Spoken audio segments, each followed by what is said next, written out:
Nobody is going to work in these 3 sites anytime soon. They're not going to get into them anytime soon. Their operational capability was obliterated.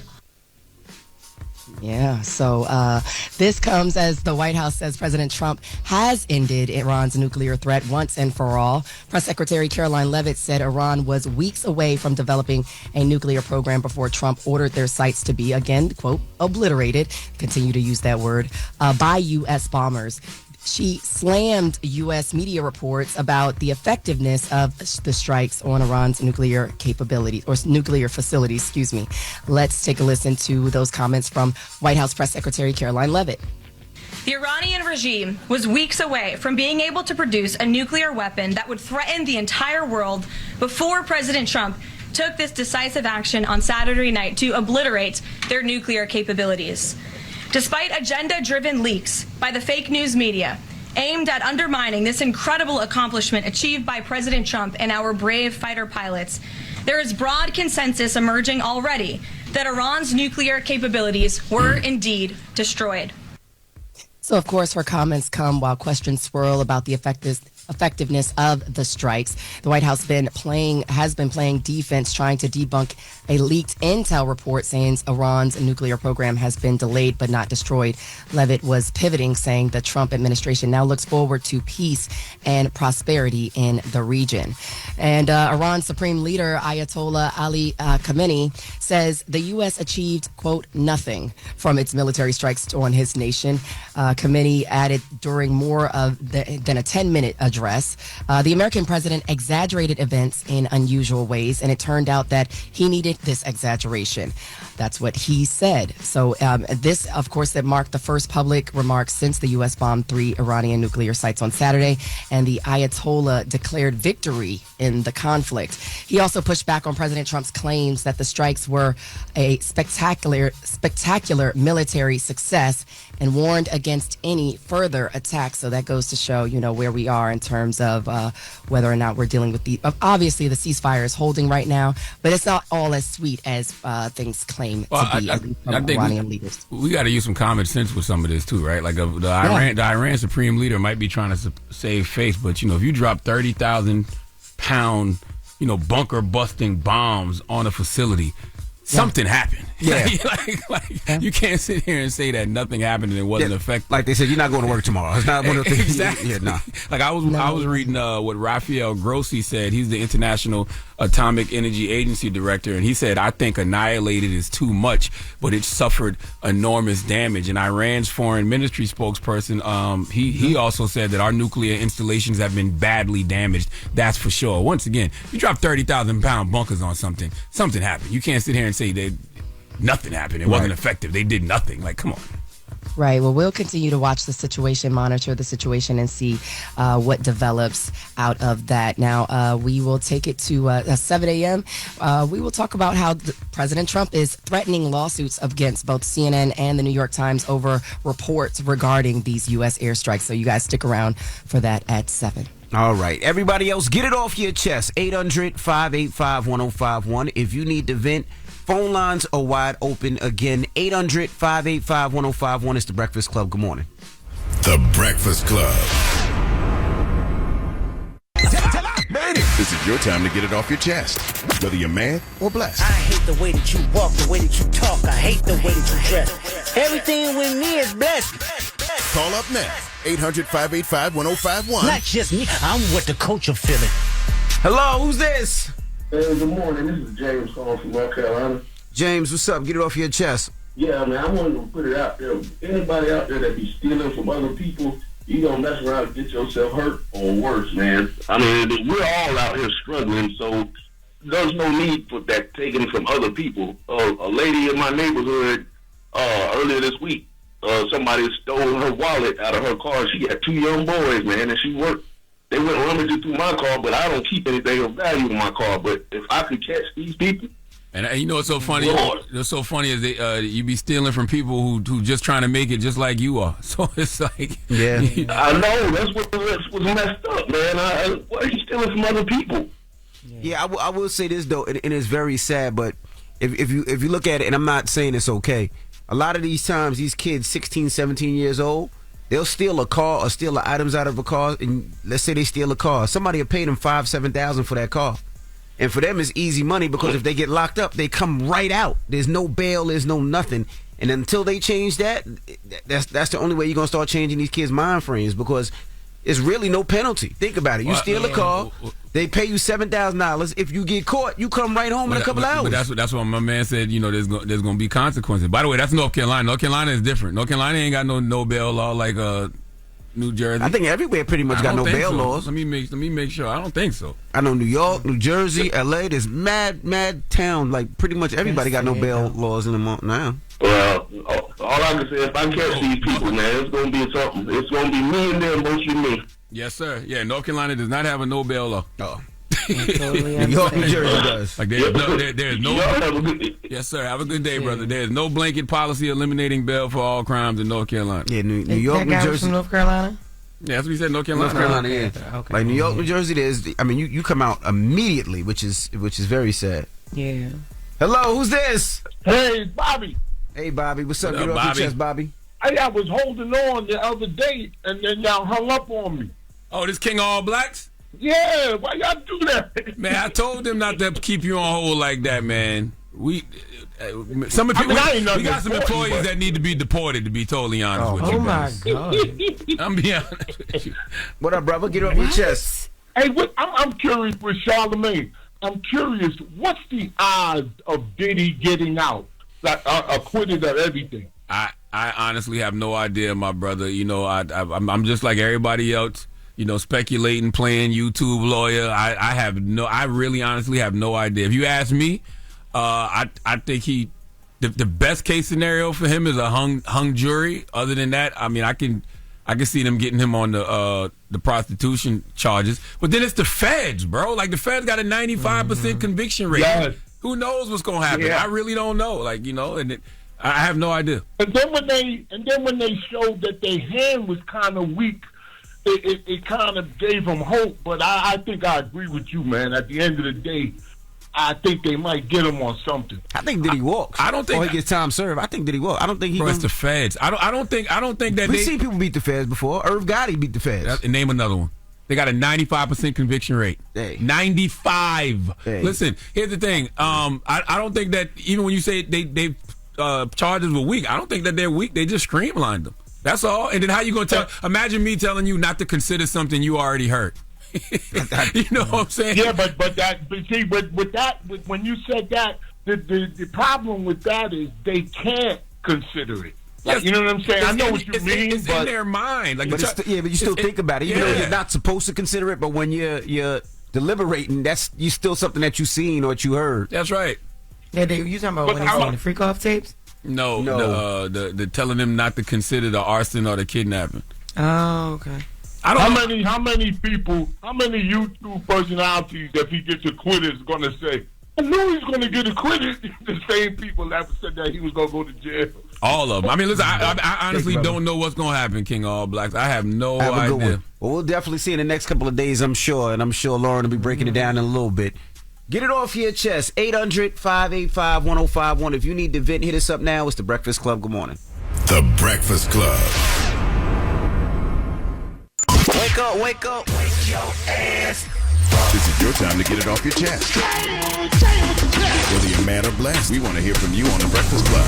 Hello, who's this? This is Sharaya from 757. Hey, 757. What's going on? Hey, happy early birthday, Charlotte. Thank you very much. Yo, I appreciate you. Y'all cancer, but at least you love us. I tried to. My ex-husband cancer. Jess, oh my God, I just got tickets last night to come. You coming to the show, girl? Yes. That's what's up. Absolutely love you. I love you too. You coming tonight or tomorrow? Yeah, tomorrow. And I'm coming to the car show too before you even ask. I'm coming. I wasn't going to ask, but I love the fact that you from the 757. You know I love my 757 family. Mm-hmm. I know. But y'all have a good day. I'm on my way to work. Where you from? Thank you, girl. What part of 757? I'm Norfolk? from Chesapeake. Chesapeake. Okay. I sound like I'm from Norfolk. You said what? I sound like I'm from Norfolk. Yes, you do. From like she's from Norfolk. Well, have a good one. Enjoy the comedy show this weekend, okay? All right, thank you. And if you haven't got your tickets, get your tickets. Jess will be in Virginia tonight and tomorrow. What time's the show? Tomorrow. 7 and 9 tonight, and then 6:30 and 9 tomorrow. So get your tickets at JessHilariousOfficial.com. That's right. Hello, who's this? This is Armand. Ahmad, what's up? Get it off your chest. First of all, good morning, everybody. Good morning. Peace. Jess, I ain't here. Good morning. What's up? I wanted to talk about my wife's podcast. She had an interview with aerospace, black rocket science. Her name is Dr. Camille Allen. Okay. My wife's podcast is Beauty Topics Podcast. She talks about the pursuit of excellence. This lady is from like Trinidad, a small little country, and she made it all the way to be like the head of NASA. Wow, congratulations to her, man. Absolutely. Very nice. Appreciate that, but, check it out. Okay, we'll do, brother. Thank you, man. You have a good one, man. All right, thank you. Get it off your chest. 800-585-1051. Now, we got the latest with Loren. She'll be breaking down everything with Diddy. She's working on that now, so we'll see her in a second. It's The Breakfast Club. Good morning. The Breakfast Club. Nobody care about the show today, Jess. I just want you to know that. It's the last day before vacation. Everybody just floating around doing their own thing. And be walking around here with headphones on for no damn reason, humming the music that he don't even know what the hell he's singing. Stupid. It's the world's most dangerous morning show, The Breakfast Club. Good morning. How are y'all feeling today? How you feeling? I'm good. It's Friday. Yes, I feel blessed, black, and highly favored. What's Lauren? She doing research? Cooking up a big story, man. She got to confirm if yeah. Walter Scott from The Whispers passed away. Rest in peace to Walter Scott. Rest in peace to Walter Scott. She wanted to confirm, even though it's everywhere. Did you confirm it? Did you confirm? I haven't heard back from the person that released the statement, but that is what we do over here. Did a mix. Well, that is what we did a mix. I So promise you, every every real newsroom that wakes up this morning and sees that news, even though it's there, they will reach out still for their own statement, and they will say that in their story. They put out a statement, and every classic radio station is saying it. All the urban AC stations, the WBLSs, the WDSs of the world, they did it. Lil Duval did a post. He loves the Whispers. I think we can confirm it. Okay, great. Well, let's get to the latest. She just wanted to know because she was very sad. Thank you, Jess. Lauren be coming with straight facts. She gets them from somebody that knows somebody. She gets the details. I'm the homegirl that knows a little bit about everything. She be having the latest on you. The latest with Lauren LoRosa. Sometimes she have facts, sometimes she have details, sometimes she have a little bit of everything. Well, it's the latest. On The Breakfast Club. Talk to me. All right, y'all. So yesterday in court, closing arguments began. So the prosecution is up first. They took the full day yesterday. Yesterday was a very long day, even though it was a shorter day. So basically, what they did in their closing statements or closing arguments were they took us back through a lot of the stories that they've told us the whole time we've been in court, and they specifically pointed to different charges that these stories prove. One of the things that they spent a lot of time on was the Mann Act, and they were trying to basically have a conversation about what actually, what is required to prove that Diddy was flying in these different escorts and blah, blah, blah, blah, blah, like all those things, right? So directly, the prosecutor is telling the jurors, you don't have to worry about if force was required, fraud, coercion, or even the consent, because you don't need any of that. As long as we can prove that there were these people flown in and that Diddy was allegedly he was the one paying and organizing this, that is the charge. They did a lot of laying that out yesterday. That's what they got R. Kelly on. They got R. Kelly on several violations of the Mann Act. They brought up R. Kelly a lot in the day before in the charging conference when they were talking about how they were going to word the instructions to the jury. You do a lot of case law to say why you're able to argue for certain words and things of that nature, and they brought up R. Kelly a lot of times, probably 4 or 5 times. Cassie say that she flew people in as well and paid them as well and took care of all of that? But at the same time, they literally had communication that they showed on the screen yesterday from Diddy that is, he's talking to escorts, he's asking for their information for flight stuff. He is transferring money different places. But is he saying sex? Because I thought he was part of that was he was paying them for comfort. See, now that is the thing. So yes, his team is arguing that they were paid for their time and their discretion, but the prosecution is saying that is ridiculous. And what they did use to point to that at one point was there was a communication between Diddy and one of the escort services, and he was complaining because the escort that they had didn't want to say rented. That sounds so unhuman. But the escort that they hired didn't finish or whatever. So Diddy was like, he couldn't even complete the job. But he never said what the job was. Right. It was very vague. So that's going to be a point of argument as well. But that took majority of the time in court. Yesterday, court was so packed, y'all. I've never. So the main courtroom, of course, was closed by the time I got there because I was here, and I was told that there was a ton of family there. So his sons are there, his daughters are back, his mom is always there, some of his son's friends, all the things. But the overflow room itself was like packed. You walked in, they had to escort us to a backup overflow room. Really? Okay. There was so many people there yesterday. It was closing arguments, right? Yeah, but that makes sense. Yeah, but today and the actual the day that the verdict comes out, of course, it's going to be even crazier. So court has gotten back crazy again. So what's the day? So today the defense is going to go. So the defense will start having conversations about what their closing arguments are, and they're obviously going to argue a lot of what you just said, like. Because it has to be proven for reasonable doubt, right? Yes. So the fact that he didn't say completion or finish, that could be taken many different ways. Yeah, but that's what they were arguing. Finish or you done? Literally, they were arguing about like what the terminology around it, what the terminology around commercial sexual acts is. Remember, I told you guys that. Like, do you actually have to finish or do you not have to? That honestly does not make no sense because if you purchase the prostitute, you purchase the prostitute. You purchase the escort. Well, if it's illegal, it's illegal, is what I'm saying. No, but you can purchase an escort. People purchase escorts every day. But that was an argument. That's what they're saying. Yes, that was an argument for comfort though, and for dating, not for sex. It don't matter if it's illegal. It's not illegal if you purchasing for comfort. See, but so if it wasn't illegal, why he on trial for it then? Because they're saying that he purchased it for sex. It don't matter if it's illegal. Like if I order a prostitute and I just say I just wanted to talk to her, I still pay for the prostitute. No. There's escort services that people can use. Like if like let's say Loren, this wasn't one of them, is what I'm saying. It's not a legal escort service he used. Well, yeah, there was an escort service that he did use, but what I was trying to say was that was an argument in court on the charging conference day, because what is happening is the prosecutors are arguing that yes, you can pay for escorts to come and blah blah blah, but because of what actually went down from what we've heard on the stand from escorts, it then changes the terminology into prostitutes, but also too, not even just the escorts. The prosecution is arguing that anybody that was flown in, money was at any way transferred. So whether he's paying for something or he's paying you directly, whether you're an escort or you're just a woman coming in, that they can have a conversation about whether you're a prostitute or not. So being that he's charged with engaging in prostitution, they're trying to prove it wasn't prostitution, basically. Yeah, yes. His team, yeah. Yes, 100%.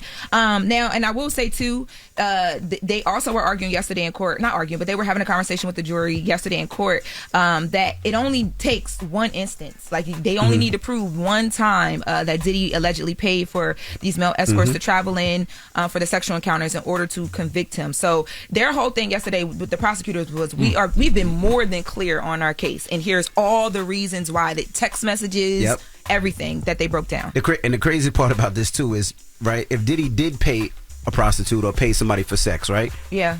Diddy's the only one being charged. The prostitute himself is not being charged. They just got immunity. The other person that paid for it got immunity. Everybody got immunity. I promise you, if Diddy come home, you ain't gonna be a Ciroc boy. I don't.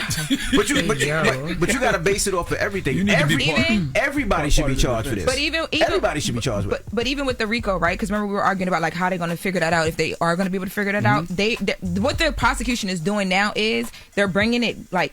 The indictment started up here, right? Like we land and see. They came into his homes. Now they're bringing it down by we only need one instance of all these things we've told you about. So yesterday they were arguing that to convict Diddy on that RICO charge, they only need to find Diddy.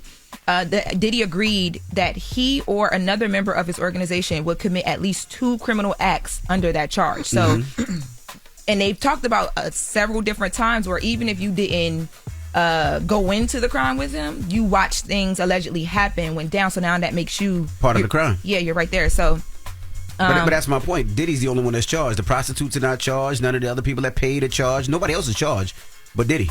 Because everybody got immunity, correct? This is why people should just be gay. What? He could have had all the men he wanted legally. You know what I mean? And wouldn't have to freaking fight through none of this red tape if he just had the freedom to be himself. But what if one of his things that get him gay? What if he bisexual? Whatever it is. That's why he should just be gay. Whatever it is, all I'm simply saying is you bringing all of these men in, okay, for whatever reason. All right, he just felt like he wasn't free to be whatever it is he was supposed to be, so he had to pay for it. What if allegedly? What if he got off on paying for it though? Mm-hmm. Take that. You know Take something? That. Oh. That bread.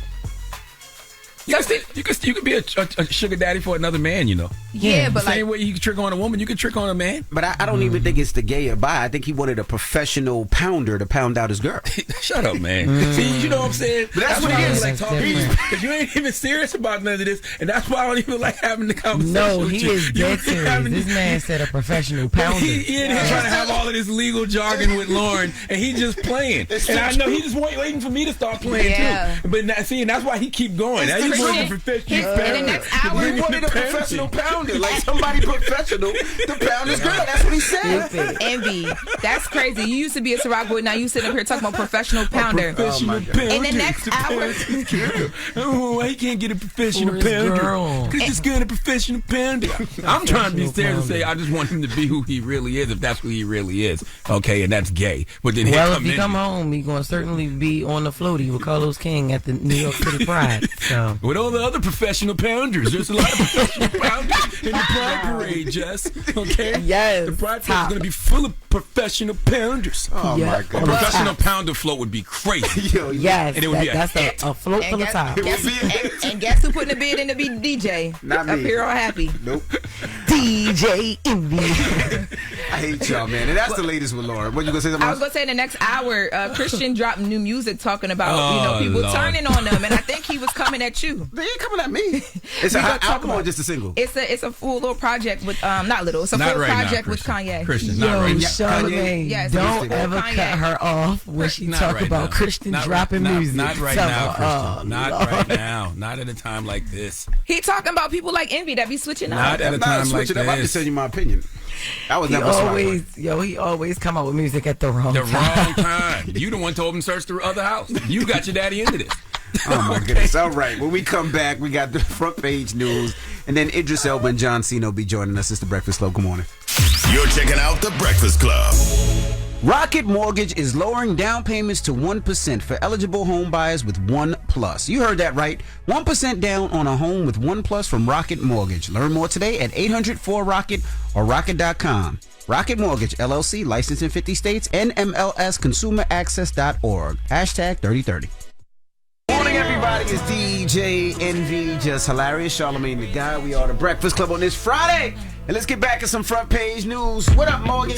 Hey y'all, hey, how we feeling? Still good? Good, girl. All right, let's get back into it. So, President Trump is threatening lawsuits against both CNN and the New York Times over reports surrounding recent U.S. airstrikes in Iran. A lawyer for Trump sent a letter to both news outlets saying they had damaged Trump's reputation, demanding a retraction and apology for reporting that the attack on Iran had set back the country's nuclear program by only a few months instead of saying that it was obliterated like Trump would like for people to say. Now, the Times posted a response on Thursday rejecting the demands and saying they told the truth to the best of their ability. A CNN spokesperson also confirmed the letter was responded to with rejection. It's a very interesting story that, Trump is going to start taking legal action against news outlets. So, I guess. In other news, President Trump continues to promote his big, beautiful bill. At an event yesterday to drum up support for the spending bill, Trump was flanked by working Americans wearing their uniforms of their employers. Now, the president spoke about what he believes what his big, beautiful bill, spending bill, will accomplish. Let's take a listen to his comments. One of the most important pieces of legislation in the history of our country, the one big, beautiful bill to secure our borders, turbocharge our economy, and bring back the American dream. That's what's happening, too. So Trump said the spending bill would benefit the middle-class Americans joining him. Trump said his aides initially wanted the bill to be split up into smaller pieces, but he is pushing for that one big beautiful bill, that one piece of legislation. Now the president says he expects the bill to be on his desk by July 4th. The measure passed the House and now sits in the Senate, where Republicans can only afford to lose 3 votes, and there have been some Republicans indicating that they will not vote along party lines with this. Now Democrats say the bill cuts Medicaid and other social safety nets by billions of dollars. Republicans say these are much needed reforms to the programs that cut the deficit. And also during those remarks, apparently Trump mentioned that the U.S. and China have reached a deal over rare earth elements, rare earth materials. Now, the U.S. and China, of course, reached that deal to the production of everything from automobiles and electronics to fighter jets. Trump said the deal had been signed the day before, with the White House confirming it would help both countries reach an understanding over how to expedite shipments to the U.S. Western companies have faced difficulties in getting rare earth metals and they need from Beijing. Trump made a quick remark during the event for his big beautiful bill, and let's take a listen to that. Do you remember a few months ago the press was saying, do you really have anybody of any interest? Well, we just signed with China yesterday, right? Just signed with China. So in the U.S., China has been carefully looking at buyers to make sure those rare earth metals aren't being used by the military. So this is for, computer chips. You know how President Trump is saying America first and he wants everything made in America? Well, we still need to get those rare earth materials in order to do that in some of those electronics, cars, and things of that nature. And in local news for you guys, New York Mayor Eric Adams is officially kicking off his re-election campaign. Adams announced he would run as an independent in April and attack the perceived frontrunner of the mayoral race, Mamdani. Mayor Eric Adams said it's not time for socialism, and he asked New Yorkers to get behind him. Let's take a listen to his comments. A choice between someone who delivered lower crime, the most jobs in history, and the most new housing built in decades, and an assembly member who did not pass a bill. We're going to lift up the city of New York, and so I'm asking you, New Yorkers, to continue to stand with me as we move this city in the right direction. I'm ready to be your mayor again for another 4 years. Zohran Mamdani, a socialist Democrat, declared himself the winner of Tuesday's mayoral primary, and Adams will also face Republican Curtis Sliwa, Independent Jim Walden, and possibly former Governor Andrew Cuomo if he decides to run as an independent. It's crazy to me how socialism is such a dirty word, man, because all socialism is where, they want to reduce the gap between the rich and the poor, and they want to make sure everybody has access to their basic necessities. And, when government intervention is needed for somebody to, have those basic necessities, then it can happen, whether it's healthcare, education, housing, just aiming to improve the overall well-being of citizens. That is what socialism is. That's why I like when Mamdani uses the word affordability. When he says, let's talk affordability. And I said that to him when he was here. I'm like, Democrats can come up with all types of other language, right? They'll say pregnant person and all this other goofy stuff. How come they can't come up with a better way to talk about socialism? Because people try to demonize socialism, but when you actually look under the hood to what it is, hell yeah, you would want your basic necessities dealt with. Right, and as I understood it, or as I read it, it does, like you said, it closes the gap, but it also gives the people more of a voice. Is that correct, too? I don't know. I just know I'm just talking about the financial aspect of it. I don't know. Okay. Well, before I go, let me do one more big one for you and me, Charlamagne. Shout out to the cancers. Charlamagne, you celebrating a birthday. I'm celebrating a birthday, and I know that the show is off next week, so don't clock me on the news. I'm just going to say. But the Black Information Network got y'all, okay? Well, that's happy birthday, Morgan. Thank y'all. That's your front page news. I'm Morgan Wood. Y'all can follow me on socials at Morgan Media. And for more news coverage, y'all follow at Black Information Network. Download the free iHeartRadio app and visit us at BINnews.com. Thank y'all so much. Have a great week and enjoy your 4th. Thank you, Morgan. Happy early born day. Absolutely. Thank you. Same to you, Char. All right. When we come back, John Cena and Idris. Hold on. And also, too, we're doing the People's Donkey today. Oh. So, if you want to call in and give somebody the credit they deserve for being stupid, you can do that right now. 1-800-585-1051. Because, on Fridays, we let the people give out the Donkey of the Day. So, Morgan, you got one? Yeah, it's for that guy who's over there talking about, media. But I won't say his name. And I'm going to get up out of here. Oh, okay. All right. Don't be suing the media when they just doing the media's job. I'm just saying the news. She's talking about Trump, y'all. Yeah, she is. All right. When we come back, Idris Elba and John Cena will be joining us. Their new movie, Head of State, comes out July 2nd. So we'll talk to them next. It's The Breakfast Club. Good morning. The Breakfast Club. It's probably usually little kids, though, right? Not adults? No, it's mostly adults. Adults do it. How they welcome to you? They welcome to you like... The joke is mostly adults. The kids are great. They'll enthusiastically be like, oh, it's John Cena. Adults will be like, who am I talking to? Exactly. Are you even there? So like the joke is more of an adult thing. Gotcha. And the enthusiasm, I guess, is more of a kid. Damn, I know I should have did it. You should have. Well, hey, I have it. The joke was told. Well, how are you feeling, first and foremost? That's where we usually start. How are you feeling? How's everything? By the way, thanks for asking. I appreciate that. Not a lot of times people ask, like, how you doing? How are you feeling? Well, nobody cares. You're John Cena. They care about them and wanting that selfie. Man, that's a perspective for sure. I just, even in life, not a lot of folks genuinely ask, like, man, how you doing? How you feeling today? I'm great, man. Thank you for asking. How you guys doing? All right? I'm good. Yeah, if you weren't great, would you tell us? Yeah, I would. I would. No, I certainly would. Admittedly, promotion wears on you a little bit, so, so the days are long. But the way I've compartmentalized it is climb the hill in front of you. I get to share 45 minutes with you guys today. Nice. I love the project. Are you telling us the time so we don't go over?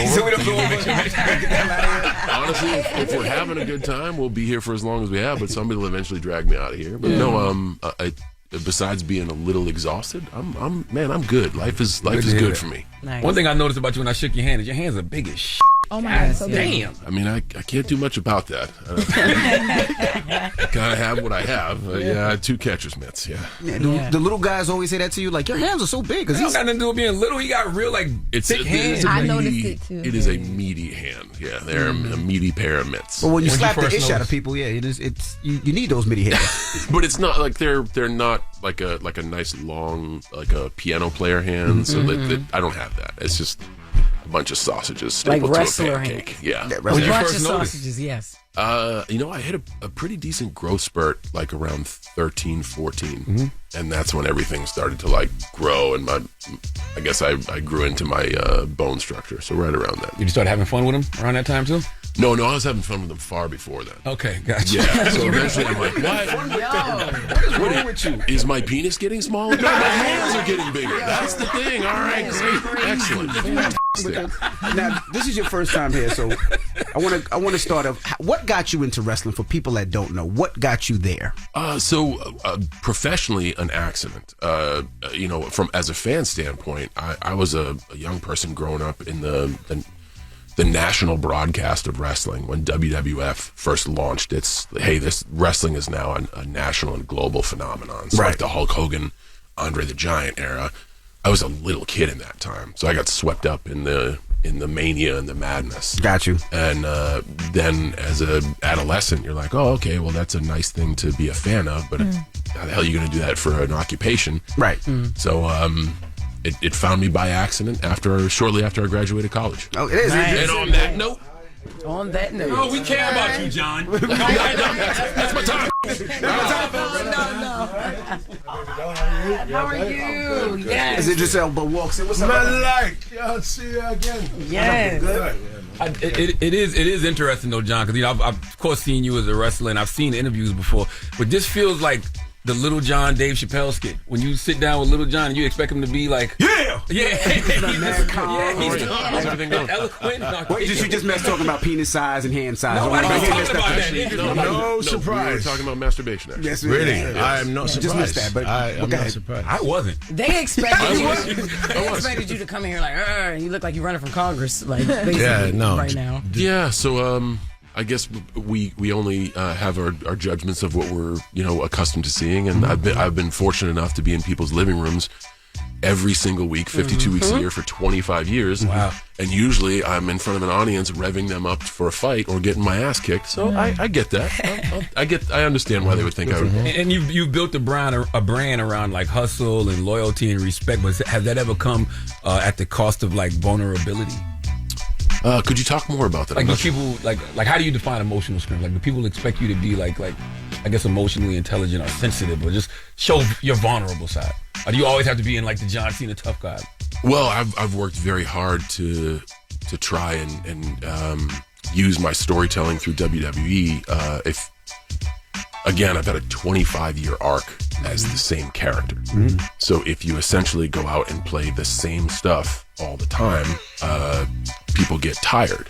So you have to introduce your character, and my character started as an underdog and a very brash, smack-talking character who got their ass kicked all the time. And then I began to lean into this sort of Superman persona, and that only works for so long And then the audience, like I really feel like I have a strong connection with the audience because I put myself out there. Mm-hmm. I'll embrace losing. I'll embrace embarrassment. I'll embrace failure. And I think those are all important things, not only, man, as life skills, but to connect with the viewing audience so they can watch for a quarter of a century and still be like, that's my guy. Yeah, because I just noticed when Envy asked you how you're doing, like that was very disarming for you. Like, wow. Like, no, I just think it's great. Mm-hmm. And you were genuine. It's not, hey, what's up, everybody? Like, guys, you were like, hey, man, we'll start with this. How are you today? Because it's a lot. It's a lot. People come up here and, press runs are a lot on people. It's a lot. You're in and out. You're talking to different people. A lot of times, a lot of the answers are the same answer over and over again. It's almost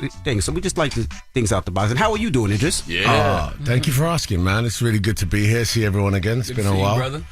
I'm good, thank you, man. I mean, it's been a busy press run. I love working with the guy, and we get to. Oh, thank you very much. Enjoying the hip very, for a bit. very, very kind of you. But I'm good. Thank you for asking. I'm feeling good. Yeah, Like, when you have two leading men like yourself on set, right? Is there ever any like real rivalry that develops? Now, who gets the bigger trailer? I mean, I ain't saying nothing crazy like y'all fist fighting, but just like little small stuff. Who gets to go to lunch first? Man, I think you want to speak on that? Yeah, no. I mean, look, I think one of the things that I love working with John is that he is very humble. He's very grounded. As famous as he is, as successful as he is, when we're all on a set, like we're all in this room right now, we're making a movie, everybody, whether it's the person behind the camera or in front, is equal. Mm-hmm. And that's something that he, I think, really strives to bring to this film set. I love that. We have both worked with people that do not feel that way, that feel like they are better, and therefore actions need to act that way. And so it is so refreshing to be with someone, work with someone that is, an equal and is prepared to keep it all. So we never have to squabble, fight. If we do, I'll kick his ass. That's just how it works. That is true. I haven't hit anybody for 25 years, man. That's the truth. Yeah, I don't know if I need to tell you this, but wrestling what's is going on. We got more with Idris Elba and John Cena. When we come back, don't move. It's the Breakfast Club. Good morning. Morning, everybody. It's DJ Envy, Jess Hilarious, Charlamagne the Guy. We are the Breakfast Club. We're still kicking it with Idris Elba and John Cena. Now, Heads of State, what is it all about for people that don't know? Explain the movie. It comes out July 2nd on Amazon Prime Video. Yeah, so what is Heads of State? First and foremost, you can watch it whenever, wherever you want, on any device you want. That's the great thing about Prime Video, so you don't have to carve out a time. I love the theater experience, love it, but we got a nice two-hander buddy action comedy that you can, it's hour and 45 minutes you can enjoy anywhere you want. Do you prefer the movie screen or do you prefer the home? Because you said... So this one, it's weird because it's it's a big movie. We have huge effects and large scope. It would look dope in a theater. It really would. At the same time, we got a great movie, and I want to be able to get it to audiences around the world. So now to be able to have an outlet like Prime Video, man, and everybody around the world can watch this. So I think, though, I'm sorry to cut you, but I actually think that Amazon are leaving money on the table this one.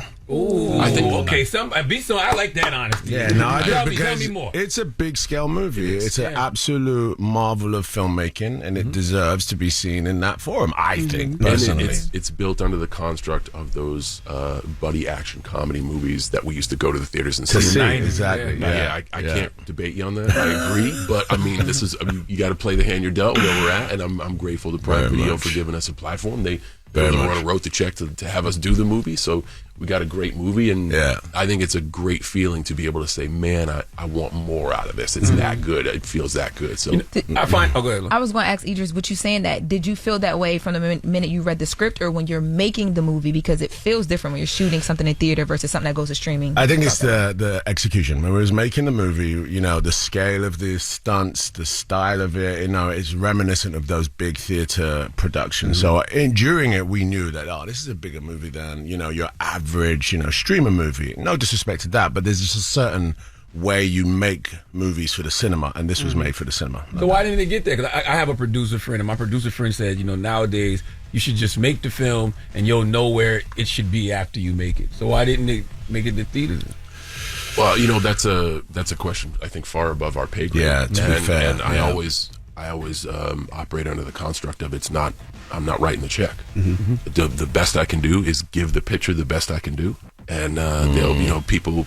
I just had a production company buy a movie called Acme vs. Coyote that Warner Brothers shelved. What? We did the movie. Everybody, Got it. Live action? No, it's with the Warner's animated characters, myself, Will Forte, PJ Bryan, Dave Green directed, and because of budget cuts, Warner Brothers chose to shelf the movie. I totally understand that.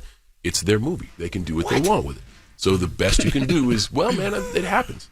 I didn't pay for the movie. Mm-hmm. You know, I was paid to provide a service. I did that. I was compensated fairly, and they, at the end of the day, were like, you know what? Now, we don't want anybody to see this. When something is shelved like that, is it because the movie's bad or it's not the right time? Because when this movie goes, do they say, you know what, John? You know, your last one did amazing. Let's put this one back out. Put it out. Yeah. So they own it. So they ended up selling it to another production company, and that company's going to put it out. Oh, gotcha. So another company saw the positive upside of it, spent some money. Warner sold it, and now the movie's going to see the light of day. But that's an example of, man, why didn't it go to theaters, or why is it on streaming, or why is it on the shelf? We don't know. But this movie we made over 2 years, right? Partly because in the middle of it there was an actor strike. Yeah. And a writer's strike. And a writer's strike. And in that time, the whole industry was on its back. You know what I'm saying? Like, no one was sure of other theaters. So, you know, they went for the safe bet. Let's put this on streaming. They could have pivoted, right? But still, up until like maybe Sinners, everyone was still a bit precarious about the cinema. A little bit worried. You know what I'm saying? I feel now that the landscape has shifted. A movie like this would work really well in the cinema, personally. I agree. You two guys. Happy to be there on Prime Video, but I agree. I can't argue with that. And y'all two had crazy chemistry in Suicide Squad. What was it like revisiting that dynamic in Heads of State? It's great. It's great. I mean, actually, we're just doing the same thing, different costumes. You know what I'm saying? It's kind of the Peter Saffron, our producer, who worked with us on the Suicide Squad, would hear us riff and be like, man, we got to keep this act going. Yeah. So he basically kept the act going under the guise of Heads of State. Now, is it a lot of improv comedy? No, you know what? I mean, or is it scripted? No, the script is really good. Yeah. And I think it was because they saw us and, hey, could you write something in the dimension of this? Yeah. And like, a lot of the comedy is through the action, too. And like, that makes it even more global, because if you don't understand what we're saying, a pie in the face gets a laugh every time. Yeah. Right? So a lot of the action is comedic. And that's where a lot of the comedy. But you know, you get those rappers that can walk in a room and just fly off lyrics, just like flawless, bar after bar, meaning this dude with the improv. What? I couldn't keep up. I could not keep up. Half of it didn't make the movie. That's all good. But that's his wrestling background. Yeah, exactly. And y'all both presidents in the movie, correct? Presidents and He's Prime the Minister. Prime Minister. Yes. Yes. Prime Minister of the UK. President, yes. Now break it down of how you guys meet and what happens for people that are interested in the movie. So at the beginning of the movie, right, the Prime Minister of England, Sam Clark, and the President of the United States, Will Damager, do not really get along, okay? My character's been a politician for 6 years. He calls you Eminem in the movie. Yeah. See what I'm saying? Like, there's a cultural shift, mismatch. Anyway, we don't get on. We're leaders of the free world, you know, and we find ourselves in a situation that neither of us expected. We go onto his plane, Air Force One. It gets hijacked. See what I did there? Anyway, moving on. It gets taken down, and he and I find ourselves in a survival film. And it's that obvious, you know, you start the movie at the end, opposite ends of each other, and you work your way towards each other. There's a real big reason why these two have been hijacked, and that's what we find out in the film. Did this movie make you look at politics any different, either one of you? No. Nah. It's a movie. It's just a movie. I think if you watch the movie, you'll understand. Like, it's just a pretty decent thrill ride. Yeah. It's escapism. It's a thrill ride. It's definitely escapism too, and it has like a comedy element. But when all the stuff recently happened with all the nukes, where y'all like, ooh, this nuclear stuff, like y'all were like, oh, the timing of this is kind of crazy. Yeah, it is crazy. I was thinking that the promotional tour might get interesting. yeah, I was thinking that. Especially because you played the U.S. president. I play the U.S. president in a movie called Heads of State, available on Prime Video. Correct. Yes. Thank you, Charlie. Now, us three are sex symbols. Is there any... Huh? Say that again? What's that? Yeah, can I get Please say. Us three are sex symbols. Who are the three? Be specific. Us three. Me. Oh, okay. Idris and John. I'm saying we're sex symbols. What do I symbolize? Now, Premature like, ejaculation? People love us. Women, women love us. Guys look up to us. Like, we're sex symbols. He asked you a question. What does he symbolize? Answer. He said, "Is it premature ejaculation?" Is that the sex that I If you symbolize? think they handsome, just say it. Like, I'm why not I just don't saying. say that's That's his crazy way to of me. telling y'all look great. No, I'm just. Can I answer my question? You filling out the suit? You sexy, Fine, but Envy. You Envy, sexy do your too. big one. I am. Thank you. This whole room is sexy. Thank you. So Thank don't you. mean I was going to say, is there any, you know, do you have to make sure that you always are on T when you walk out the house? That you On always, T? Always. Excuse me, this is sex symbol. It's tea and This it's is sex symbol giving. stuff. Basically, Envy is like, do you be giving or do you not be giving? Oh, you're Because on the tea. girls be saying always on tea is crazy. Oh my goodness. He's asking. When you go outside, yes, you always have to be on point because you are, like me, sex symbols. on tea. No. I mean, I appreciate the sentiment of being sexy, thanks but John should be invisible right now.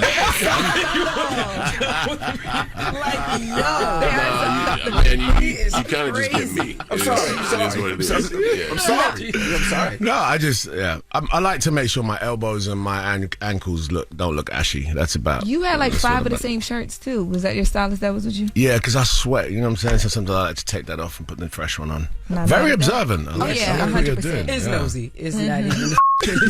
You got 5 damn shirts. I saw him on the hanger and I'm like, that's a great stylist because it's hot outside and he's probably do a bunch of interviews today. That stylist is very smart. All right, so if you're observant, what color were those shirts? They were that color, no? Or it was white, So off-white in that? Nah, you messed up now. This is cream and those are white. You're not I nosy said enough. it was white and off-white. Oh, sorry. All right, we got more with Idris Elba and John Cena when we come back. It's the Breakfast Club. Good morning. Morning, everybody. It's DJ Envy, Jess Hilarious, Charlamagne the Guy. We are the Breakfast Club. Loren LoRosa is here as well. We're still kicking it with Idris Elba and John Cena. Their new movie, Head of State, is out July 2nd. Charlamagne? John, why don't folks ever really leave the WWE? Like, no matter how much success like you or The Rock had in other places, like they don't ever money. leave the WWE. Well, I'm retiring this year from competition. Okay. In December, I will be done, and I will actually be the first. We don't believe you. I know you don't believe me, but my actions will define. Hopefully, change your opinion. I think it's a combination of, certainly it's very lucrative, but as a live performer, going out there in front of 15,000 people and having them go crazy for you is a pretty nice feeling. But it's just the physical toll. I can barely hang on right now. Like I have certainly lost a step, and I promised myself, and I made open, accountable promises to the fan base that when I get a step slower, I am stepping out the door. Wow. So the business has been great to me. I've been in it for 25 years. I got 18 more dates left this year. Our last match will be in December, and that's going to be the door shutting on me. Can I ask you a question? Yeah. So the way that wrestlers, transfer to acting, do you think actors can transfer to wrestlers? I do. Really? I do. It just You're too old. You trying to wrestle? I'm too old. I'm about to say, listen. He's retiring at 45. This guy? Listen. He does. Listen. you would be fine. You would be great. All right. I don't think I'd even wrestle. You know, one of them guys that just talks a lot of shit. Yeah. You'd be great. I'd be. But you still got to get in the ring. You got to get hit. Every once in a while, you got to fall down. Fall down, get up, and just, I'll have some magic powers and talk shit. You know what I mean? Like, we've tried the magic powers thing a few times. That's a shot in the dark. I mean, that is a long shot. Because you still get hurt, though, right? You still get hurt. You get pain. You get broken bones. Like it's like any other physical thing. Like, of course you get hurt. What we do is we essentially tell stories through live stunt. It's a physical thing. Like, of course you get hurt. I have a list of surgeries a mile long. Thank goodness nothing has been incapacitating.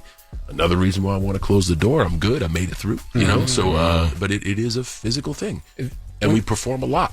You've been talking a lot about like your physical health, which a lot of people in your arena don't do. Like they kind of shy away from because they want to seem like they're always these like superheroes a bit. Is that what we're going to see a lot more from you in your retirement? Because I know you now are like the SPF ambassador for Neutrogena and your skin cancer battle. Yeah. And you talk a lot about that. Well, they hired me because of the You Can't See Me stunt. Neutrogena came out with sunscreen you can't see. And they're like, oh, we'll get the You Can't See Me guy. And when I show up to do the campaign, I'm like, thank you guys. I just had 2 scares. I had 2 spots removed of basal melanoma. And they're like, man, I was kind of introduced through sunscreen through this campaign. I just had another spot removed. So now I've had to go in 3 times and get a call to be like, hey, the biopsy was cancerous. We got to come in and dig out your shoulder again. And But by the way, it's just ignorance. Had I known, like, hey, just use some sunscreen, and you could have prevented this.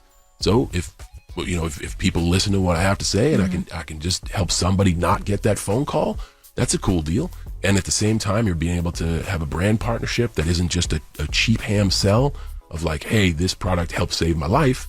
And I don't mind sharing that. I don't mind sharing my ignorance and failures with an audience if it can help them be a little bit smarter.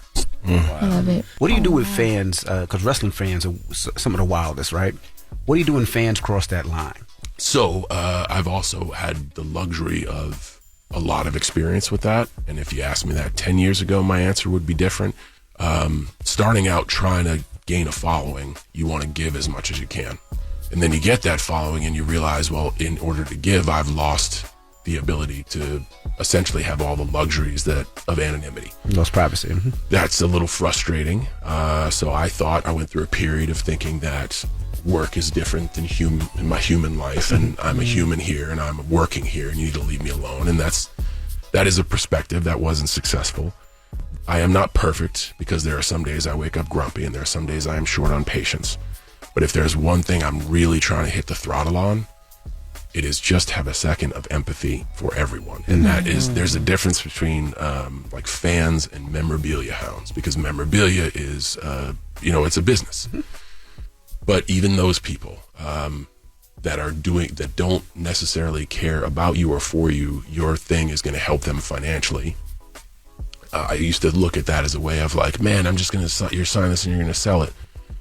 But my work can be a vehicle to help someone. And maybe that's my give back. Maybe one signature at a time, I can help give someone resources to have a better life. And I try to keep that mindset. I will say it is f***ing tough. I'm sure. Because sometimes I'm with my wife. I worry about her safety because people don't pay attention. They just want what's out for them. They knock her over trying to get to you. They don't have a lot of empathy of the scope of field.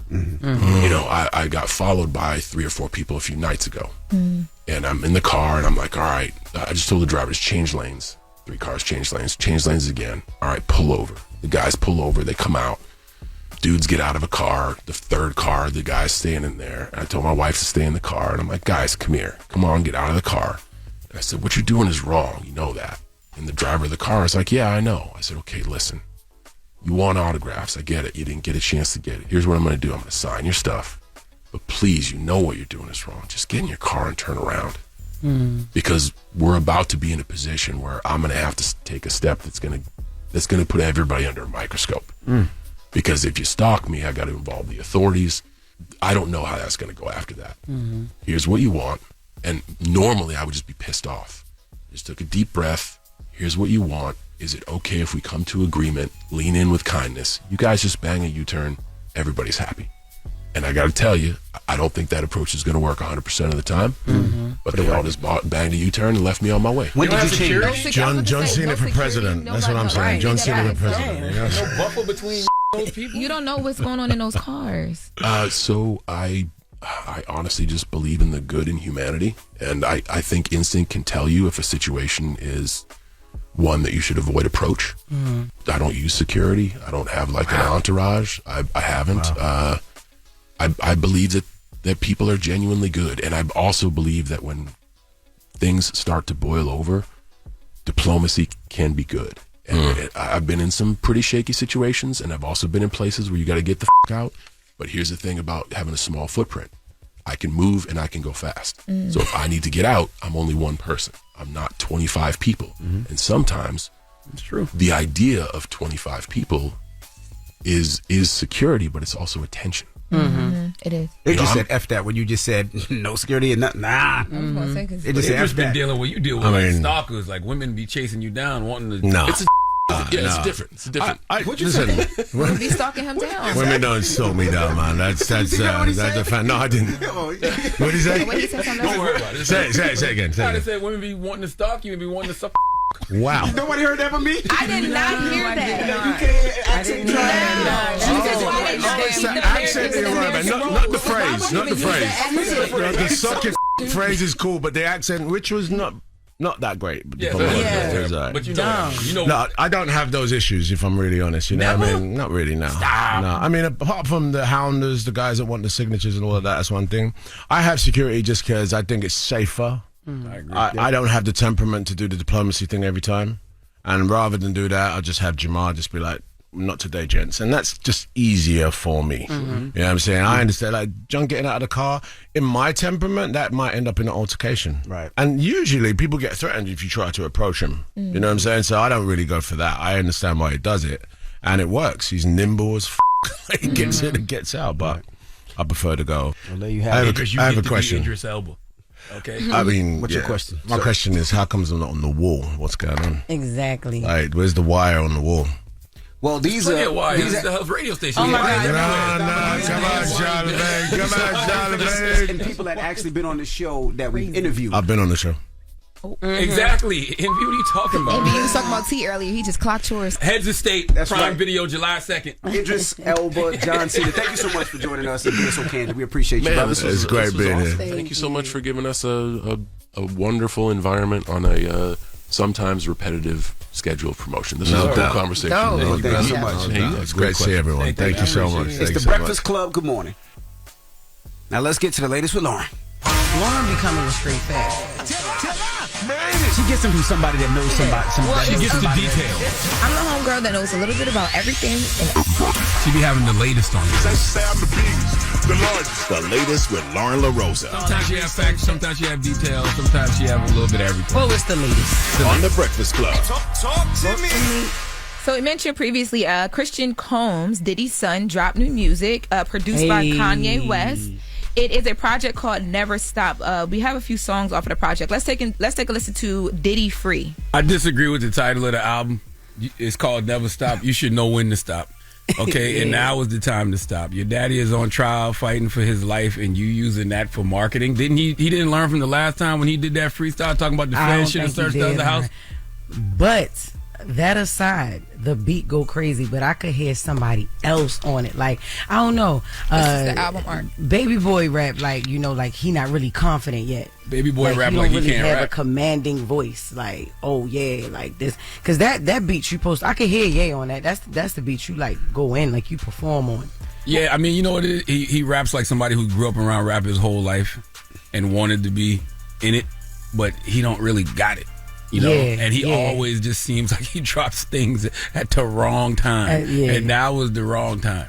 They just Yeah. did closing arguments yesterday. It don't sound as Yeah. bad as y'all say, but I ain't say it was bad. No. but- No, I actually just say yeah, big up the beat and all of that. But I just feel like I just think it's no, bad timing. I wouldn't have put it out. I ain't say it was bad. I ain't say it was good either. I'm just saying it's just a record, and like, yeah, it's just terrible timing. Nobody wants to hear that from him right now. Yeah, and he on there talking about F the witnesses, All right, everything. he gonna learn.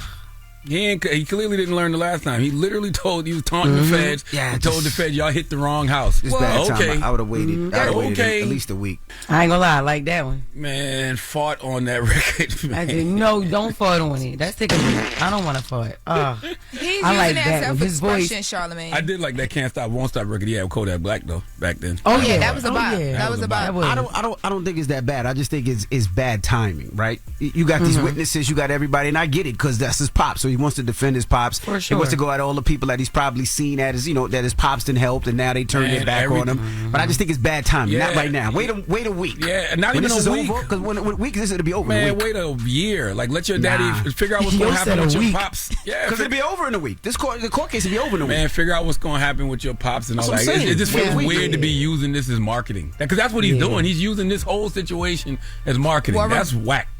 I mean, or is it whack, or is it just him expressing himself? Because we're gonna move on from this, because I do want to get to the second story. But he also has a song on this project about his mom and missing his mom too. So it's not just about his dad, but he's going through that in real time. He So. said he was using the whole case as marketing to sell an album, but But what else is he gonna talk about right now? where And then we it's wouldn't be more like- so I would just wait him 1 week. saying, is the little bit that we heard is more so him saying like the family, like y'all don't turn y'all back on us. It's not really like subjected to only his dad. It's Man. literally him. He talking about him and his siblings. He can tweet that. Yeah. Well. Yeah, you're right. But I do like the last record, though. But what you say, Loren? I was saying I wanted to get to this T-Pain story. So completely separate than all the Diddy stuff. But so yesterday there was an interview that went viral. This interview was actually from 8 days ago on the Crash Dummies podcast. T-Pain was speaking on Drake on the podcast and it went viral. Let's take a listen. One thing I learned from Drake, but one thing he hasn't followed his own words. Drake said, I want to be one of them people that gracefully bow out and not get kicked out. I have ever since said, I see how when I drop, don't worry about it, I'll just drop something. Let me know if you heard it. Drake is like, no, listen, okay, I got another one. Hold on, check this out. Check this out. Y'all didn't like that one? Okay, real quick, just one more. Let me try one more. And then he's the person that he said, he didn't want to be. And I learned that from him. Like, when he said that, I want to gracefully bow out and not get kicked out, I was like, you know what? I'm out this. This is live shows now. I'm out this mother. I'm not trying to impress y'all. Y'all don't give a if I live or die. Yeah. I'm done. I did everything that I was trying to do. I changed the game. I made a sound. What else? Now, this went viral even though it was an 8-day-old interview because Drake actually commented in the comments of a blog that reposted this interview and said, this guy's always had resentment for me. You can hear it every time he speaks on my name. So, of course, then blogs went and picked up Drake's comment. And I didn't even know that there was like a little tiff between the two of them. I had no clue. It's not. I had no clue. Drake just responding to me, whatever. Yeah, but I would feel the way too. Drake is not over. He just had a #1 record. Well, to add more context, if you watch the full interview, he wasn't necessarily trying to say, well, maybe. He was more so talking about knowing when it's your time to kind of like take a step back. And he said he learned his lesson with that. Let's take a listen to T-Pain on dropping albums. Now, I'm not saying that I'm going to stop making music, but the album process is not my favorite anymore. Yeah. I will drop singles. I will drop albums. I'm not going to promote it. I'm not going to sit here and try to convince you. If you want to hear it, I'll tell you where to go get it. Yeah. But I'm not doing the process of... You showing up at the Breakfast Club. Man, come on, bro. I'm not done. Me and Charlamagne done had our quarrels already. We done did our things already. And we have respect for each other now. We know that we respect the game, but we know that it's not worth it. We've done years and years and years of this work, and then your album could be shut down by one meme. I'm not willing to put my mental health at risk for that. I totally agree. Yeah. Well, Drake not done. Everybody eventually gets to the point where you're not as hot as you was, but Drake will always have a core base to feed. 100%. I think he more so was leaning into how some people felt like Drake should have took a second and not release so much music after all the Kendrick stuff and let things, because people were going to come for you either way. I agree with that. That's how I took it, but that isn't what he said, so I can understand why Drake was upset. But what you do to T-Pain? What I do to T-Pain? Yes. I ain't do nothing to T-Pain. That's my guy. Now, Payman up here a bunch of times, but I would say the thing with Drake is Drake has had big records in the last 2 years after the whole Kendrick beef. So I don't know why people think Drake's career is over. It's not. Yeah. No, Kia is still a big record that plays big in the clubs. We played a year ago, 2 years ago. We played the Drake and SZA. That was another record. Like, he's had records. He's had records on the charts. Back in the day, I did tell T-Pain that he couldn't sing without an auto-tune. Oh, we have the audio. Of not the back in the day, but him recounting the encounter with you. Let's take a listen to T-Pain speaking on Charlamagne. You don't know when Kanye went to Breakfast Club and Charlamagne was like, Jesus was whack. right to his face. I didn't like the album at all. And I was a Kanye West fan. Yeah. But Jesus was whack to me. Yeah, that's great. That's great. Charlamagne got out of that, though. That was like his thing. He grew up. The first time I met Charlamagne, he fucking roasted the shit out of me. I'm a brand new artist. I didn't know how to fucking respond to that. I responded with pure violence. Like, bro, what is your problem? You want to fucking, like, what's your problem with me? I don't know. I was like, bro, who the do you think you are? I was like, I'm Charlamagne the God. When I talk, the streets listen. Like, you're on a radio station in South Carolina. You got to stop doing this. Back in them days. Oh, yeah. That literally sounds like something that Charlamagne would say. And? He'll say, when I talk, the streets to listen. What he said, Jess? When I talk, the streets listen. And the funny thing, Jess, he said Charlamagne changed, but 5 minutes before he just farted on some bars. Crazy. No, but you know what's so crazy? T-Pain also said that time he came to South Carolina made him take singing more seriously, and he stopped smoking and everything else to take his vocals more seriously. You will definitely make somebody take something serious, baby. You are because he actually can sing without auto-tune. It was just something that he was doing, but he did, I think, invent the trend of that sound being cool. Yeah, but he couldn't. Back then, he couldn't sing without it. Yeah. I mean, But but we know that for sure that he didn't want to, He because that don't was his miss. style, you know? Bro, that He was hot, never that was missed. on Hot 103.9 in Columbus, South Carolina. That's when T-Pain had one record out. It was Scripper. Love with the Scripper. Yeah. Scripper. Yep. And he still never missed. So shout out to him. Oh, no, And then T-Pain shout out to phenomenal. Drake too. T-Pain is an icon. Yeah, and then shout out to Drake too. But I didn't even think what T-Pain said about Drake was like saying like his career is over. I just took it as like he was talking about the beef side of it, like bow out gracefully. I didn't even think about him saying I didn't y'all take it took that it like way he was either. saying Drake's career is over. Drake seemingly took it like that in his comment. Yeah, That's how I yeah, felt. Drake. All right, Drake well, still. we gotta go, guys. All right, well, that's the latest. Oh, damn, yeah, with it's Loren. 804, my bad. That's the latest with Loren. When we come up, we got Donkey of the Day The now. people's donkey. You know, people can call in on Fridays and give folks the credit they deserve for being stupid. So hit us up right now, 1-800-585-1051. And let's get into a T-Pain joint. It's the Breakfast Club. Good morning. Wake up. You're locked into the Breakfast Club.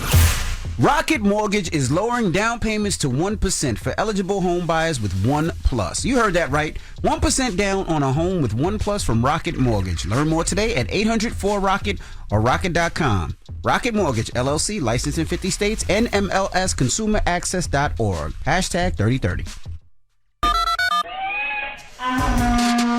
It's your time to nominate a donkey of your own. Remember now, it's how they choose.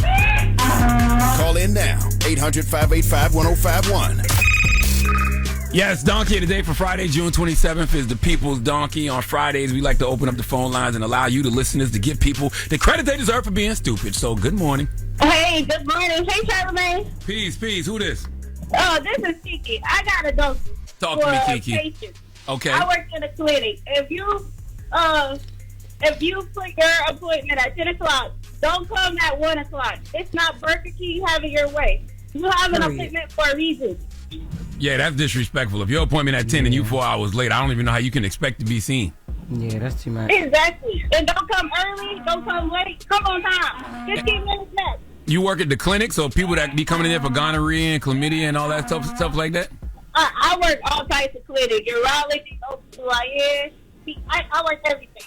Yeah, if you got a yeast infection or gonorrhea or chlamydia, you know what I'm saying, you should be taking your ass there on time, because why would you want to have any of those things a second past the time you're supposed to have it? Exactly. But yeah, that's my donkey. Stop coming anytime you want. Come on time. Thank you very much. I appreciate you. That's just nasty. You should be trying to get rid of those things as soon as possible. Make sure you get your chlamydia appointments on time. Good morning. Who's this? This is Kenya. Peace, Kenya. How are you? I'm good. How about yourself? I'm blessed, black, and highly favored. Who you want to get the biggest hee-haw to? To y'all, the breakfast club, bro. Last week I was on hold for like 2 hours. I was trying to get Donald Trump punk ass down the other day. Why would they ever keep you on hold 2 hours? Why would you ever stay on hold 2 hours? We are not that important. I'd be like, F that, yeah. Because I was trying to get through. You know what I'm saying? Like, I listen to y'all every day. I've been listening to y'all since I was 13, bro. And I've been listening to y'all every day. And I just trying to get just to say, hey, Charlamagne, I fucking love you. Peace. So you almost 30 now. But who you want to give Donkey of the Day to? You go ahead.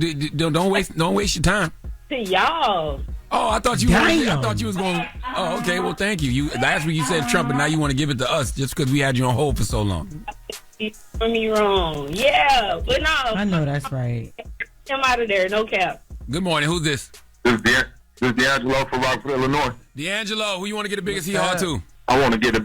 First off, good morning, Charlotte, Jess, DJ Envy, light skin team. But I like to give a big hee-haw to everybody who go to jail for hustling and get back out and didn't get it right and go again the next time. You are the biggest donkey for leaving your children and family to suffer from your mistake. Oh, I agree with that wholeheartedly. Absolutely. I agree with that with any crime. If you go to jail for committing a crime and then bring your stupid ass home and commit the same crime again, you deserve whatever you get.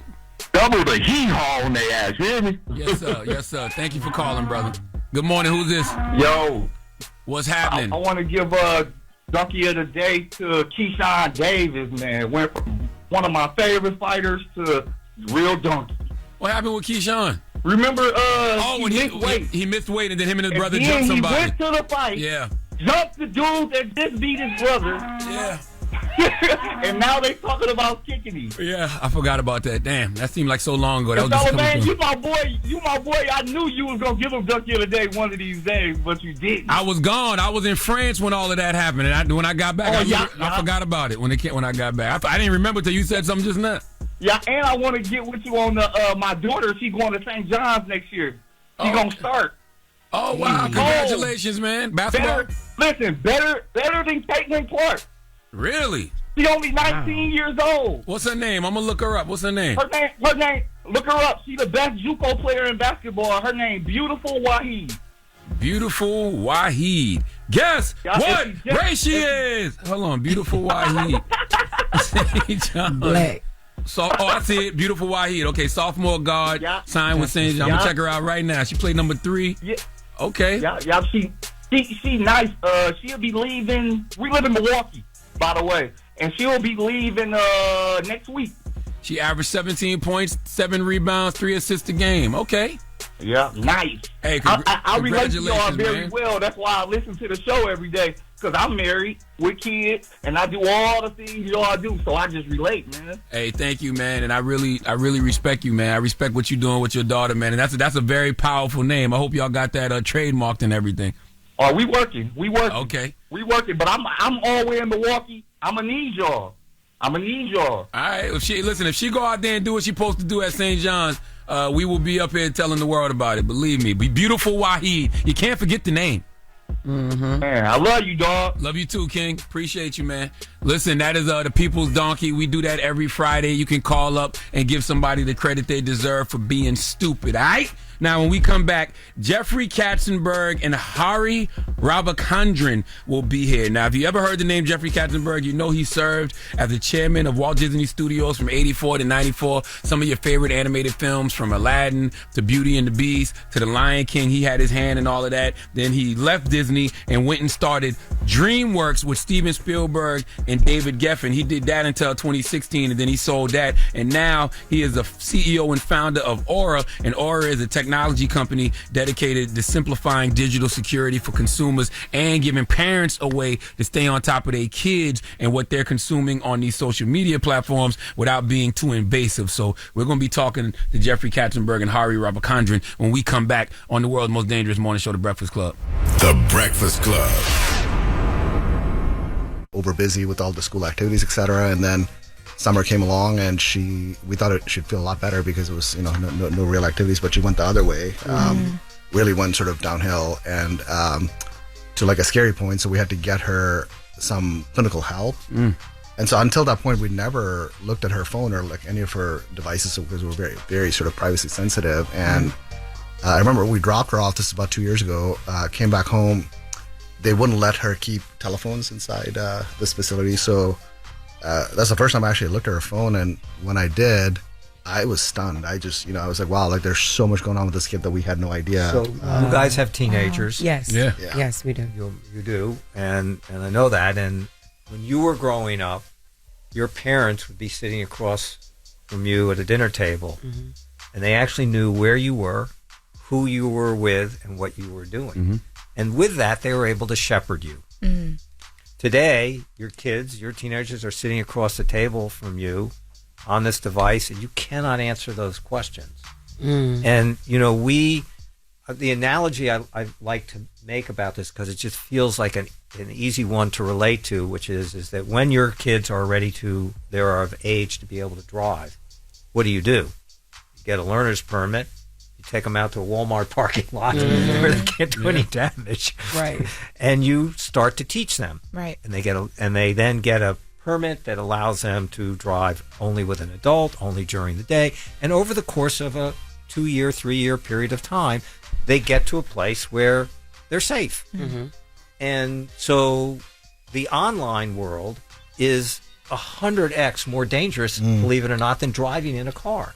And I want to just share with you some statistics, which is to give you how challenging and how problematic this is. So before Hari released this brand new product, it's only about 6 or 8 weeks that it's been out. It had 2,500 teenagers, 13 to 18 years old. 46% of them are depressed. 35% with social withdrawal. 22% are up at night on scrolling when you think they're sleeping. 30% with low self-esteem, 22% with self-harm, suicidal thoughts, and 52% have eating issues. So again, I ask you as parents with teenagers, what do you know today? What insight do you actually have? What tools do you have to be able to onboard them into this world? There's a lot of great stuff around social media. There's a lot of reasons why you do want them on there. But you don't let a kid in a car today without onboarding them. And even when they are on board, you make them wear a safety belt, a seatbelt. And that's what I'm so proud of Hari and what he and his team have built here are tools for you as a parent without spying on your kids, but being able to observe and therefore coach them as they get older out into this world. I actually definitely resonate with you when you said somebody had bought a mortgage in your name. Yeah. That happened to me Yeah. before, years ago, right? Yeah. Before I bought my house, like before I actually bought my first house, I had realized that, identity theft was committed, know, and people, I had a car in my, I had never driven a car, mortgages and everything. And then what you just said, my son, I realized I didn't know too much about who he was during the pandemic, right? Because we had to be inside with our children. Yeah. And going through his phone and things similar to what you just attested to about your daughter. Like I literally was like, wow, I don't know what this kid likes. Yep. I don't, because I'm just assuming he likes what I like, or I'm not really in his phone. Not even realizing that technology is like helping me raise him, and that's not how I want it to be. Yep. What exactly does Aura do? Like what type of Great question. Does it have? Yeah, look, I mean, I think you hit on something that I really didn't have a sense of until we went through this experience. I mean, I think we think the truth is in real life, like in physical world, but for a lot of these kids, they're on their devices 8 hours a day. So the truth's actually on the phone. Like, and I think it's a blind spot. Like, we have no idea what's actually happening there. So really the questions as I was going through this experience personally that were on my mind were, the first one was, is my kid safe? Are they whether it's sort of like, scary things online or just mentally and emotionally, are they safe? The second is, well, they're spending 8 hours on these devices. What are they actually doing on these devices? And can I as a parent do anything about it? Those are sort of the three things we set out to go try to help parents with. But we took a very clinical approach to this because it's just sort of an area where in some ways you're sort of in the kid's head now, right? And so you want to be really thoughtful about how you actually build this product. So we went and hired a bunch of clinicians. We hired psychologists, psychiatrists. We partnered up with the Boston Children's Hospital because they had a lot of awareness around this. So what we came up with was a system that based on everything from something as simple as how quickly they're typing on their phone to haptics, how hard they're pressing the keys, to what apps are they using, to sort of patterns of sleep irregularity because they pick up their phone when they're not sleeping, so we can tell that. So we took all these things and came up with a system that, look at markers for everything from, hey, is my kid doing okay? Are they anxious? Are they stressed out? Or what's their social behavioral patterns? So this is what Are there AI changes? is actually made possible, right? Yeah. So when we talk about the things about innovation that are going on and the positive things around AI, this has got to be near the top of it, because without these tools, which didn't exist literally 2 years ago, this was not possible. We got more with Jeffrey Katzenberg and Hari Revakandran when we come back. It's The Breakfast Club. Good morning. Morning, everybody. It's DJ NV, Jess Hilarious, Charlamagne the Guy. We are The Breakfast Club. Loren LoRosa is here. And we're still kicking it with Jeffrey Katzenberg and Hari Revakandran. Charlamagne? Jeffrey, man, you were a super big dog at Disney. Like I said earlier, you ushered in what they call the Disney Renaissance. Like, what was the boldest decision you made during that era that could have gone either way? Well, I think the boldest decision, which was a decision that, really Michael Eisner and who was the CEO of the whole company at the time made, was that animation had been the heart and soul of the Walt Disney Company, even though it had declined to a point in 1984, which is, if you sort of look at the peak and the valley of Disney animation, that was the floor. It was really pretty grim. and Michael was the one that just said, we cannot thrive as a company if we don't reinvigorate animation. My first day at work, I went in and sat with him, and I had my list of the things to do, and we went through it, and he went, great, those are all good priorities, and movies and Touchstone and all these different things, television. And I was at 1 foot out the door, and he said, Jeffrey, one last thing before you leave. I said, what's that? And he said, come over here, I want to show you something. And he was in this corner, Walt Disney's old office, and he said, look out there. He says, you see that building across the way there on the Disney lot? I said, yeah. And he says, do you know what they do there? And I went, no, I have no idea. He said, well, that's where they make the animated movies. And I said, oh, that's nice. He said, yes, and it's now your problem. And that was my introduction to animation. Now, the beauty of it is that Walt Disney had this amazing archive of all of his work and his work product, of how he made each and every, going back to Snow White, all of the processes and all of his thinking and insights about it. And so I learned of these archives, and with a group of people that were there at the studio, really sort of educated me to the Disney way. And when I think of the things that were the sort of the tent poles of the sort of rebuilding Disney animation, all goes back to Walt. So here, a handful of things that I just learned immediately, stayed with me every day. He said, we make movies for children and the child that exists in each of us. Wow. Now, could there be anything more pure and simple and a North Star? Right. So that little saying was on my desk, and every day, that's the first thought of the day. What are we doing? What is our purpose here in this? What are we doing in terms of the goal of our content here? He said, my movies are only as good as their villains. So now, let me share with you the villains for me. Ursula, Jafar, Scar, Gaston, Farquaad, Tai Lung. I can go through all the movies that I've made, animated movies in my career. We always had great villains. I could go on and give you more of those, but he had these amazing insights of just great storytelling. And then there were things that were just pure, fortuitous luck. David Geffen introduced me to Howard Ashman and Alan Menken, who had done Little Shop of Horrors. And that was like one of my favorite movies back in the day. Well, Howard and Alan really became like our guardian angels of like, how do you make movies that are musicals again? Because as an art form, that had been forgotten for much of Hollywood, and for sure, I think, at Disney. And so, in the world of things, if you had to pick between lucky and smart, pick lucky every time. I always felt like there was a deeper intention in Disney movies. Like when you watch a movie like The Lion King, I always felt like, that was telling, actually, to me, the plight of a black person in America. Being taken from a land they know, being brought to a land they don't know, not knowing the language, not knowing what to eat, being taught by Timon and Pumbaa, who could have been looked at as inferior to him. Like, was that real? Well, there really were two stories at work there. One was Shakespeare.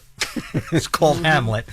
So let's give as much due as we can. The other is an experience that happened to me very early in my life. It's the specifics are not as important as the lesson that I learned. Did you make somebody that tried to make you eat bugs? Nearly. But what I learned is that you cannot run from the truth in life. Like, the truth will find you ultimately, no matter how far you run. And so the way that was realized, it's not how it happened to me in my life, but because these are fables, they're not literal. But the way we realized it in the movie, and it was the thing about the movie that was most personal to me, is that Simba believes he was responsible for the death of his father, which we know he was not. He was set up by Scar. But that's that's his impression. His point of view is, oh my gosh, I did this irresponsible thing, and my father died as a result of it. And what does he do? He runs. And he runs and he runs and he runs. And no matter how far or how long he runs, it haunts him.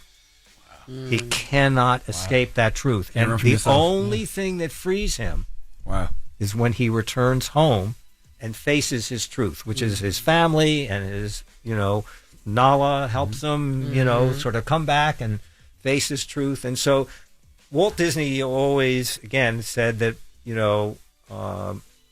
my movies are, and these were not his literal words, are opportunities for learning lessons. And so he embedded in every single film, we tried to do the same, just great life lessons that you could see through these animated cartoons done in a way that, was very kid and mom and family friendly, that are just hard lessons that are important to learn. And every one of these movies has something fundamental at the core of them.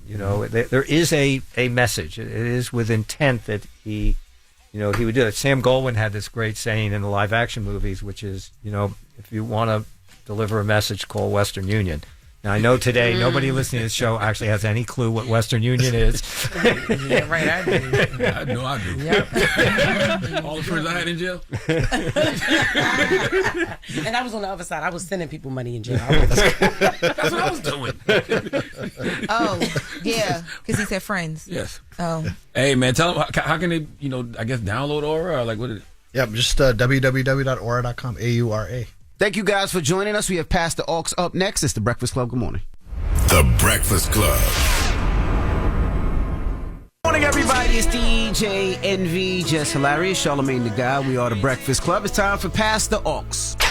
Go, go, go. DJ, cause that's my DJ. Say go, DJ, cause that's my DJ. Yeah, DJ, come spin, now come spin. What's up, Nyla? Big Nyla Simone, NYLA. Yes. Good morning. How are you guys? What's going on?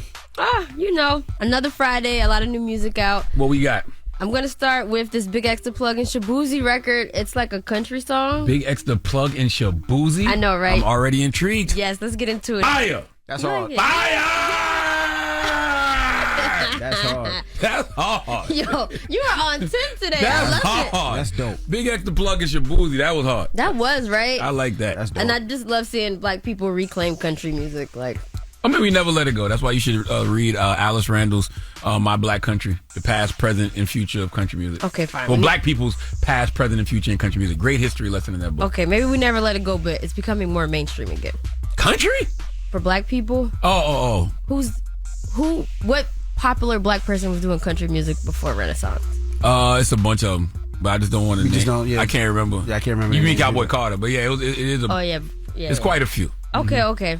Well, next let's get into it. So Lizzo dropped a rap album.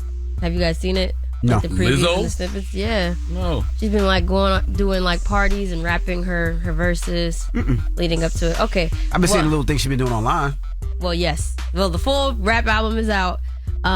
She got a song on there with SZA called In Real Life. And I actually like it because it's giving like affirmation. So when you say rap, is she doing bars or more like, chanting Lil Jonas style? The part that played actually wasn't the part that I had in mind when I said affirmations. That was more like hook into SZA's part.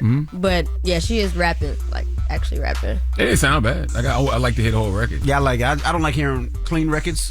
I know. On the radio, when it's all dirty like that, it just can't get a vibe. Honestly, I want to hear that Big X the Plug with goddamn Shabuzi again. I'm about to turn that on in the car. You hear me? Look at you. I love that. Okay, I want to get into this Rari record called Bonafide. And they've been describing this as like a spiritual Nuck If You Buck. I feel God and Nuck If You Buck way more than I do in that record. Oh. So I don't. You called it a spiritual Nuck If You Buck. Why? They save your bread and it's a little. It sounds noisy. First of all, Nuck If You Buck is a spiritual. I didn't It is say a it wasn't. Negro I spiritual. didn't When want- the I devil didn't- bucks, God nucks. Can I get an amen? Okay. Save your bread. Ain't that right? You're talking very positivity in the song, but it sounds noisy though. I feel God and Nuck If You Buck way more than I that do record too. right there. Yeah, we knucking and bucking And ready to fight. You talking about the devil? You don't be fighting the devil. You don't wake up every day to fight the devil. See me, you I don't ain't wake up nothing every day nice. to fight the forces of There evil. ain't no stopping. That whole song is about fighting the devil and fighting I wish negativity. it would get crunk up in this. This is not about fighting the devil. But Why I like are the you way you listening to spin it? Why things. are you You're- listening to it? I don't know You why. get it all the I'm time. really trying to dissect the lyrics. Like, there's trying to no compare way. it. That's why you compared that record to Nuck If You Buck, because you feel God and Nuck If Anyway, You Buck. Nuck If You Buck. Bonfire, Rory, check that out. What's it called? Bonfire. Okay, I anyway. agree with Envy. It sounds noisy and confusing. And All the devil is the author of confusion. All right. Let's get into Very this noisy. last one. I wanted to get into this Rick Ross and Pharrell one just because it was a combination that I wasn't expecting. But I actually really like this Wale joint called Where to Start. Tough. I think we played this a couple days ago. This is tough. It sounds a little incomplete though. Why the hook sound like that? Why it sound airy? It's a sample. Yeah, I it's a know, sample, but- but also I think airy is like the new sound. Really? Yeah, like I know in the pop world it's called bedroom pop. So I think they're doing it in R&B. Music now, don't too. sound like that in my bedroom. Music in my bedroom sound very clear. I got a great sound system. No. But that is a tough record. It's hard. It's a very tough tune. Wale don't be missing. It really don't. I love when he does popular 90s samples, and I love when new rappers do it and do it well. But the problem is, whatever label he signed to ain't gonna put a bag behind the record, and so the record ain't gonna go. Is he signed? Yeah, he signed to Def Jam. Oh God. Damn. Okay, make sure you guys follow me on the gram at Nyla Simone. But follow me on the gram at Nyla Simone, NYLASYMONEEE. Link in bio. There's a playlist, and just tap in. We got new interviews, new events on the way. All right. Up next is the People's Choice Mix. We throw it back on a Friday. It's the Breakfast Club. Good morning. Wake up. Wake up. You're locked into the Breakfast Club. Rocket Mortgage is lowering down payments to 1% for eligible home buyers with One Plus. You heard that right. 1% down on a home with One Plus from Rocket Mortgage. Learn more today at 800-4ROCKET or rocket.com. Rocket Mortgage, LLC, licensed in 50 states, NMLSconsumeraccess.org. Hashtag 3030. Morning, everybody. It's DJ NV, Jess Hilarious, Charlamagne the Guy. We are the Breakfast Club. Now, Jess is out in Virginia this weekend. I am in VA Beach, y'all. So Norfolk, come out. Virginia Beach, Virginia, come out. We got 2 shows tonight at Funny Bone Comedy Club. We got 2 shows tomorrow as well at Funny Bone Comedy Club. I will be doing meet and greet at the end of each show. No, not at the end of each show. At the end of each late show. So get your tickets if you have not yet. Tomorrow is sold out, so we only have Friday tickets available. JessHilariousOfficial.com. Can't wait to see you, 757, in all this rain. Big Jess. Go pull up on Big Jess. And also, too, man, I want to remind everybody to make sure this weekend, go out there and pick up a copy of No Holds Barred, a dual manifesto of sexual exploration and power by Mandy B and Weezy WTF. If you are a fan of the Decisions podcast, they have released their first ever book, and it is out everywhere you buy books now, man. So go check out the ladies of Decisions in their new book, No Holds Barred. Don't look over here like that, Envy. Why you look at me like that, boy? Why you say it like that? Why did you slow down on the hole? I know, right? I'm just What hole are you thinking I'm about? just stressing the A title. professional pounder. That's right. Yep, that's what Envy was looking for. Shut up, man. When we come back, we got the positive note and more. It's the Breakfast Club. Good morning. Morning, everybody. It's DJ NV, Jess Hilarious, Charlamagne the Guy. We are the Breakfast Club. Reminding you, I got 2 car shows coming up. Of course, July, we're in Hampton, Virginia, July 19th. Salute to everybody from the DMV area, North Carolina.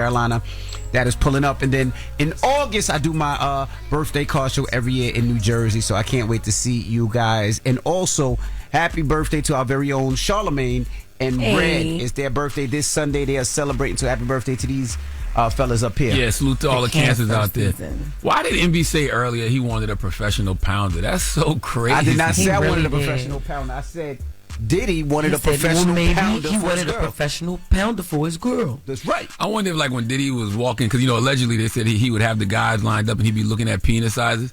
Did he ever look at one and be like, that's a quarter pounder? And Yo, you're an idiot. You're an idiot. Oh, my God. I just wonder. Well, if he come home, you can get the chance to ask him. No. No, man, that would be so funny if Diddy. Man, can you imagine if Diddy came home and did an interview up here? Oh, yes. My God. Yes, because we was his last interview. So what if we're his first interview after? I don't think he would do that. God done blessed me too much. He ain't gonna give me that one.